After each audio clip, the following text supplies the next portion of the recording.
ہے۔ بعض قصوں میں عبرت ہوتی ہے۔ سعودیہ کے ایک شیخ بیان کر رہے تھے کہ اتفاق سے ایک شخص کی والدہ بیمار ہو گئی اور پتہ چلا کہ ICU وارڈ میں چلی گئی ہے اور بے ہوش ہے، نہ جانے کتنے سانس باقی ہیں۔ وہ دوڑا، اس نے چھٹی لی اپنے آفس، جو ہی نکلنے لگا تو اس نے دیکھا کہ ایک بلی کی ٹانگ ٹوٹی ہوئی ہے اور بیچاری بلبلا رہی ہے۔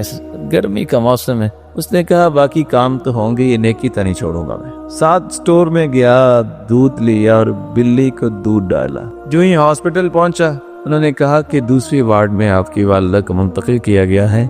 تو اس نے مذاق سمجھا کہ لگتا ہے کہ ایکسپائر ہوگی اور مجھے کہہ رہے ہیں دوسری وارڈ میں گئی، ICU وارڈ میں کیسے اتنی دیر میں منتقل ہو گئے؟ خیر وہاں پہنچا تو ماں ہوش میں تھی۔ کہا ماں یہ کیا؟